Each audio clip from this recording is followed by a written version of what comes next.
जिंदाबाद जिंदाबाद जिंदाबाद कलेक्टर साहब जिंदाबाद जिंदाबाद जिंदाबाद कलेक्टर साहब जिंदाबाद जिंदाबाद जिंदाबाद डॉक्टर साहब जिंदाबाद जिंदाबाद जिंदाबाद डॉक्टर साहब जिंदाबाद जिंदाबाद जिंदाबाद कलेक्टर साहब जिंदाबाद जिंदाबाद जिंदाबाद एमआईएम पार्टी जिंदाबाद जिंदाबाद जिंदाबाद एमआईएम पार्टी जिंदाबाद एमआईएम पार्टी जिंदाबाद जिंदाबाद मेरा सदर जिंदाबाद जिंदाबाद मेरा सदर जिंदाबाद जिंदाबाद जिंदाबाद कलेक्टर साहब जिंदाबाद डॉक्टर साहब जिंदाबाद कलेक्टर साहब जिंदाबाद मजलिस इत्तेहादुल मुस्लिमीन जिंदाबाद मजलिस जानते हैं, आप जानते हैं कि बीजेपी की सरकार में चाहे उत्तर प्रदेश हो या जिस किसी भी भारत का स्टेट हो जहां पर बीजेपी की सरकार है, हम वहां पर देखते हैं कि बुलडोजर से किसका घर तोड़ा जाता है। हम जानते हैं कि किसके किस्मत में एनकाउंटर लिखी हुई है। हम जानते हैं कि किस समुदाय के नौजवानों की जवानी को जेल में डालकर बर्बाद कर दिया जा रहा है। हम जानते हैं कि अगर कोई नौजवान बच्चे कश्ती पर रोजा खोलते हैं तो उनको 40 दिन जेल में गुजारना पड़ता है। मेरे अजीज दोस्तों और बुजुर्गों, यही नाइंसाफी के खिलाफ मजलिस और ओवैसी लड़ती है। इसीलिए आज हम पर इल्जाम लगा दिया जाता है। अरे इल्जाम लगाने वालों, तुम जितना इल्जाम लगा सकते लगा लो, मगर हम अपनी लड़ाई से पीछे हटने वाले नहीं हैं। जब तक भारत का संविधान जिसको बाबा साहिब अम्बेडकर ने लिखा, उस संविधान में जो बाबा साहिब अम्बेडकर ने जिन बातों का जिक्र किया कि पॉलिटिकल जस्टिस को हासिल करना है, इंशाअल्लाह ताला सदुद्दीन ओवैसी की जिंदगी जब तक अल्लाह मुझे जिंदा रखेगा, हम इस लड़ाई को जारी रखेंगे। और मैं आपको बताना चाह रहा हूं कि यहां पर उत्तर प्रदेश में आप देखते हैं कि एनकाउंटर के नाम पर कई मासूम लोगों को तकलीफ दी जाती है। मीडिया ने रिपोर्ट किया कि 17,000 एनकाउंटर हुए। बताइए, संविधान रूल ऑफ लॉ की बात करता है, संविधान रूल बाय गन की बात नहीं करता। संविधान के बरखिलाफ अगर कोई काम करता है तो ये अनकॉन्स्टिट्यूशनल है। ये मैं नहीं बल्कि सुप्रीम कोर्ट के जज ने कहा कि उत्तर प्रदेश में सामान्यता व्यवस्था है। इलाहाबाद हाई कोर्ट के जज जनाब विनोद साहब ने बात कही है। 19 मार्च को मंसूर अहमद को पकड़ लिया गया, पुलिस कस्टडी में रखकर जुल्म किया गया, एनएसए लगा दिया गया। इलाहाबाद हाई कोर्ट ने फैसला दिया कि मंसूर अहमद को 2 लाख रुपए पुलिस के उस ओहदेदार को देना पड़ेगा। उत्तर प्रदेश के मुख्यमंत्री को मैं थोड़ा बताना चाह रहा हूं कि वो बार बार हर चीज में कहते हैं कि माता है। उत्तर प्रदेश के मुख्यमंत्री, मैं आपको बताना चाह रहा हूं, शायद आप पढ़ना लिखना नहीं जानते हैं। संविधान की दफा 48 को उठाकर पढ़ लीजिए मुख्यमंत्री। वो क्या कहती है संविधान की दफा 48? राष्ट्रीय कामधेनु आयोग, राष्ट्रीय गोकुल मिशन क्या है? अगर ये सब है तो फिर अगर आप जो बात कह रहे हैं तो क्या बीजेपी के लोग जो सत्ता में वो इंसान नहीं है, क्या बायोलॉजिकल है? मेरे अजीज दोस्तों और बुजुर्गों, जो मुस्लिम अक़लियत को निशाना बनाते हैं, मैं उनसे पूछना चाह रहा हूं, क्या उत्तर प्रदेश पूरे भारत का सबसे बड़ा बीफ का एक्सपोर्टर नहीं बन गया? 40 से 60% बीफ का एक्सपोर्ट उत्तर प्रदेश से होता है और मुख्यमंत्री इस पर खामोश हो जाते हैं। मैं आपको बताते हुए तकलीफ महसूस करता हूं कि संभल में मुस्तफा कादरी मस्जिद को गवर्नमेंट की जमीन कहकर शहीद कर दिया गया। और वहीं पर वाराणसी में असगैर शाहिद मस्जिद को शहीद कर दिया गया रेलवे लाइन कहकर, और उत्तर प्रदेश में संभल की मस्जिद को जब तोड़ दिया गया तो मस्जिद से पुलिस ने बताया कि वहां से पोस्टर निकले जिस पर लिखा हुआ था आई लव मोहम्मद। मैं बताना चाह रहा हूं कि दुनिया के जितने मुसलमान हैं उन तमाम का ईमान यह है कि हम मोहम्मद सल्लल्लाहु अलैहि वसल्लम से मोहब्बत करने वाले हैं। हमारा ईमान ही मुकम्मल नहीं होता जब तक हम मोहम्मद सल्लल्लाहु अलैहि वसल्लम से मोहब्बत नहीं करते हैं। अगर कोई उत्तर प्रदेश की सरकार ये समझ रही है कि पोस्टर दिखाकर आई लव मोहम्मद के दिखाकर आप उत्तर प्रदेश या भारत के मुसलमानों से मोहम्मद सल्लल्लाहु अलैहि वसल्लम की मोहब्बत को कम कर सकते, हम मर जाएंगे मगर हमारे मरते वक्त ही हमारी जबान पर होगा अशहदु अल्ला इलाहा इल्लल्लाह व अशहदु अन्ना मुहम्मद रसूलुल्लाह। अरे पोस्टर दिखाने से मोहब्बत कम नहीं होगी। तुमने हम पर एक बहुत बड़ा एहसान कर दिया। जिन पुलिस के अहदेदारों ने मोहम्मद आई लव मोहम्मद का पोस्टर दिखा दिया, हम पुकार कर कहेंगे कि अल्लाह तू गवाह और शाहिद रहना कि हमारे तेरे घर से हमने तेरे हबीब मोहम्मद सल्लल्लाहु अलैहि वसल्लम के मोहब्बत का जिक्र किया। अरे क्या करना चाहते हो तुम लोग? भारत के संविधान में आर्टिकल 25 फ्रीडम ऑफ रिलीजन है, मुझे अपने मजहब का चलने की आजादी है। कि मैं मुसलमान इसलिए हूं क्योंकि मोहम्मद इस्लाम सिखाया।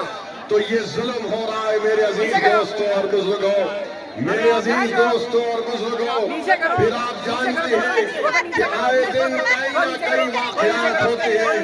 मैंने 2 दिन पहले उत्तर प्रदेश के मुख्यमंत्री का एक वीडियो देखा जिसमें उत्तर प्रदेश के मुख्यमंत्री ने कहा कि बेटी सबकी होती है, चाहे किसी समाजवादी पार्टी के नेता की क्यों ना हो। हम उत्तर प्रदेश के मुख्यमंत्री से कहना चाह रहे, अगर समाजवादी पार्टी के नेता की बेटी को आप बेटी समझते हैं तो मुजफ्फरनगर कांड में ऐसे कई मुस्लिम महिलाओं की रेप हुआ था, अस्मत रेजी हुई थी, बलात्कार हुआ था। क्या उत्तर प्रदेश के मुख्यमंत्री उन 6 मुस्लिम महिलाओं को जिनको अभी तक इंसाफ नहीं मिला, क्या उनको अपनी बेटी समझकर वो उनको इंसाफ दिलाएंगे? इसका जवाब उत्तर प्रदेश के मुख्यमंत्री को देना पड़ेगा। और फिर मैनपुरी में मई की 20 तारीख को वारिस अली को कत्ल कर दिया गया। वारिस अली की बेटी स्वाहिदा उत्तर प्रदेश के मुख्यमंत्री से कह रही है कि मुझसे इंसाफ करो। देखना यह है कि क्या उत्तर प्रदेश के मुख्यमंत्री इंसाफ करेंगे या नहीं करेंगे। मेरे अजीज दोस्तों और बुजुर्गों, मुझ पर इल्जाम लगा दिया जाता है। आज हम आपकी इस मुबारक सरजमीन को आ रहे थे, ये बहादुरों की सरजमीन है बहरेच और मटेरा। तो ये समाजवादी पार्टी के लोग ये कहना शुरू कर दिए कि असदुद्दीन ओवैसी आएगा तो भाजपा को फायदा होगा। बताओ अखिलेश यादव, बिहार में तुमने अपने 5 सांसद को भिजाया था कि ओवैसी ना जीत पाए।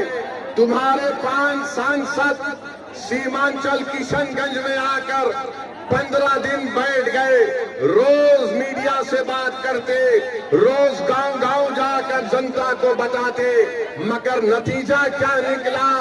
जिन 4 विधायक को अखिलेश यादव के भाई तेजस्वी यादव ने मंदलिस से तोड़ लिया था, सीमांचल की जनता को लाखों सलाम। उन्होंने अखिलेश यादव की इस नापाक मंसूबे को नाकाम कर दिया और मंदलिस और फिर शुरू हो गए बी टीम है। अरे सुन लो समाजवादी पार्टी के तमाम जिम्मेदारों, बताओ बंगाल को तुम गए थे अखिलेश दीदी की मदद करने के लिए, और वहां पर लाइन लगाकर बीजेपी में शामिल हो रहे, तो क्या मैं आयतल कुर्सी पढ़कर उन पर फूका था कि तुम जाओ बीजेपी में? बेशर्मी की हद कर दिए। अरे कल तक जो कहते थे कि दिल में मदीना आंख में काबा, और बाबा बंगाल जाकर बोले कि बंगाल को काबा की जमीन नहीं बनने देंगे, अब बाबा के साथ बैठकर जिसने कहा था कि दिल में मदीना आंख में काबा, दोनों बैठकर चाय पी रहे हैं, दोनों बैठकर चाय पी रहे, और गाली किसको दे रहे हो ओवैसी को? अरे मैं जानता था ये तमाम के तमाम कठपुतलियां हैं बीजेपी आरएसएस के। एक हवा के झोंके में तमाम के तमाम ने सर झुका दिया और बीजेपी में चले गए। अरे तुमने हमारे विधायक को तोड़ा, बिहार में हम दोबारा जीत कर आए। मैं उत्तर प्रदेश की जनता से अपील कर रहा हूं, बहरेच और मटेरा की जनता से अपील कर रहा हूं, आप मजलिस का साथ दीजिए। हम मर जाना पसंद करेंगे मगर अपने ईमान और आपकी मोहब्बत का सौदा नहीं करेंगे। आरएसएस की ताकतों के सामने आता हूं। हम भारत के प्रधानमंत्री कहते हैं कि भारत विश्व गुरु बन गया, तो हम उनसे पूछना चाहते हैं कि आज ईरान और ओमान के दरमियान में समंदर पर हमारे कश्ती पर भारत के नागरिक पर जालिम डोनाल्ड ट्रंप ने मिसाइल दागकर हमारे 3 भारतीयों को जान से उनकी जान ले ली, उनको मार दिया। भारत के प्रधानमंत्री, आपकी जबान पर डोनाल्ड ट्रंप का नाम क्यों नहीं आता बताओ? 3 भारत के नागरिक मारे गए और हम डोनाल्ड ट्रंप ने जो हरकत की, मिसाइल मारकर हमारे 3 भारत के नागरिक को मार दिया, उसके नरेंद्र मोदी उसकी मजम्मत नहीं करते हैं। अरे एनकाउंटर करो, मारो मुल्ला को, दाढ़ी पकड़कर मारते हैं, घर में घुसते हैं, मदरसों को तोड़ते हैं। अरे तुम कैसे बहादुर हो? तुम तो बुज़दिल हो, बुज़दिल हो। 3 भारत के नागरिक मारे गए और 133 को जनता का प्रधानमंत्री उसका कंडेम तक नहीं कर सकता। और अफसोस की बात यह है कि एक हमारे सीफेरर की लाश 2 दिन से वहां पर रखी हुई है। उस कश्ती का कैप्टन वीडियो बनाकर हम तमाम से अपील कर रहा है कि बताओ इस देश के प्रधानमंत्री को इसकी लाश कम से कम उसके घर को पहुंचा दो, इसके घर को पहुंचा दो। बताओ मेरे अजीज दोस्तों और बुजुर्गों, सिर्फ ताकत आजमाते हैं मजलूमों पर, कमजोरों पर, मगर ट्रंप क्या तुम्हारे पप्पा है? एक जालिम है। ट्रंप पर कुछ नहीं बोला जाता। ऐसा लगता है कि मोदी जी से जब बोलेंगे अरे ट्रंप को बोलो, ट्रंप ही और नेतन्याहू ने मिलकर इस जंग का आगाज किया है।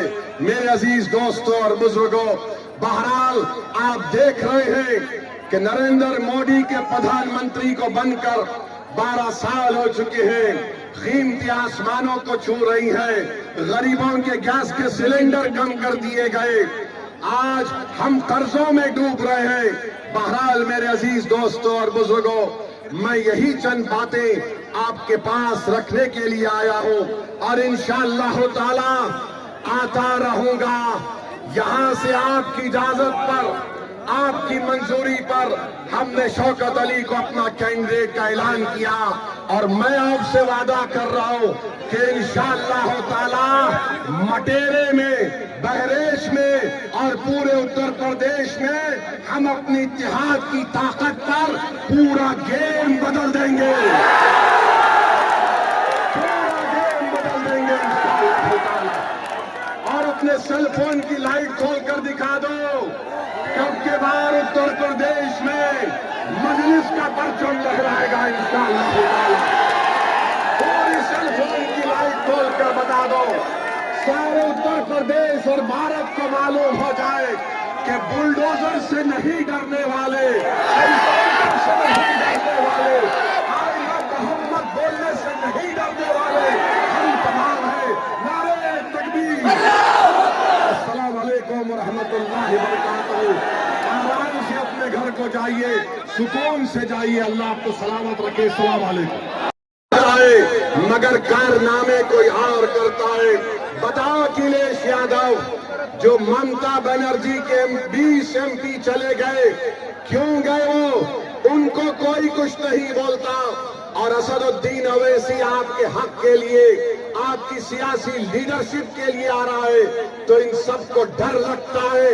डरना पड़ेगा तुमको, आप डरना पड़ेगा, क्योंकि ये नौजवान अब जाग चुका है। इन नौजवानों ने ठान ली है कि इंशाअल्लाह ताला अब के बार उत्तर प्रदेश में इनके इत्तेहाद का एक इनकलाब बर्पा होगा। इनके इत्तेहाद से इनकी लीडरशिप पैदा होगी, इनकी मेहनत से इंशाअल्लाह ताला आपके नुमाइंदे उत्तर प्रदेश के विधानसभा में जाएंगे।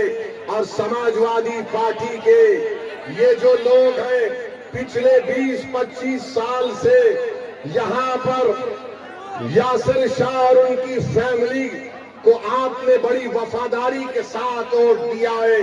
बताइए उन्होंने बहरेच और मटेरे में क्या काम किया? कुछ काम नहीं किया। आपने वफादारी से वोट दिया, मगर इन्होंने कहीं पर भी एक अस्पताल नहीं बनाया। क्या मटेरा की विधानसभा में हमारी बेटियों का कॉलेज है? क्या मटेरा में अस्पताल है? क्या मटेरा विधानसभा में जो इलाके बुलबुल नवाज, मंगलपुरवा, गगड़ा, नरसिंगा डब्बा, यहाँ पर कोई रोड है या एम्बुलेंस चल सकती है? क्या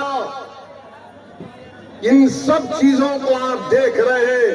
और जब से शौकत अली मटेरा के रोड पर चलना शुरू किया, गरीब के गम को अपना गम समझा, उन झोपड़ियों में जाकर आपकी तकालीफ को देखकर आपको हिम्मत और दिलासा दिलाना शुरू किया, तो यासिर शाह के खानदान को लगा कि अब हमारा दी एंड होने वाला है, इसीलिए रोड पर निकल कर आ गए।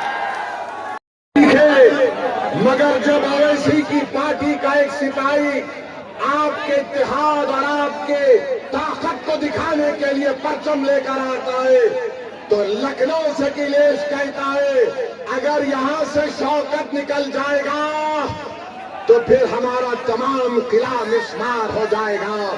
तो मैं आपसे अपील कर रहा हूं कि 4 साल में यासिर शाह का परिवार नहीं दिखा मटेरे में, आज मजलिस आई तो गांव गांव जा रही हमारी बहन, गांव गांव को जा रही है।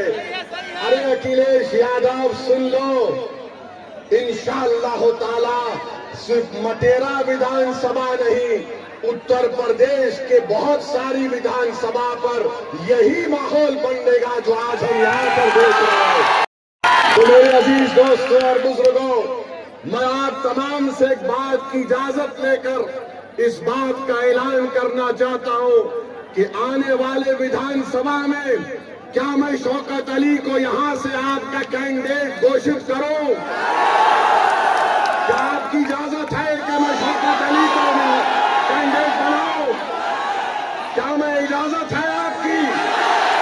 आप पूरा साथ देंगे तो लगाओ मेरे साथ नारा, नारे तकबीर, नारे तकबीर। आप तमाम की इजाजत की बुनियाद पर मैं जनाब शौकत अली को मटेरा विधानसभा के लिए मजलिस का उम्मीदवार का ऐलान करता हूं। अल्लाह उनको कामयाब और कामरान करे, अल्लाह उनको कामयाब और कामरान करे। और आपकी आवाज बनकर शौकत जाएगा, जब आप पुकारेंगे खादिम के तौर पर आएगा, यासिर शाह में गुरूर और तकब्बुर है। यासिर शाह ये समझता है कि मालिक है, मालिक तुम हो, शौकत तुम्हारा खादिम रहेगा इंशाअल्लाह। अब मालिक का दौर नहीं चलेगा, अब खादिम की खिदमत चलेगी इंशाअल्लाह ताला। तो मेरे अजीज दोस्तों और बुजुर्गों, अगर मैं भारत के प्रधानमंत्री को कुछ ना बोलूं तो बाबा भी नाराज हो जाएंगे, अखिलेश भी नाराज हो जाएंगे। मजलिस इत्तेहादुल मुस्लिमीन बहराइच में क्यों आई है? मजलिस इत्तेहादुल मुस्लिमीन उत्तर प्रदेश में क्यों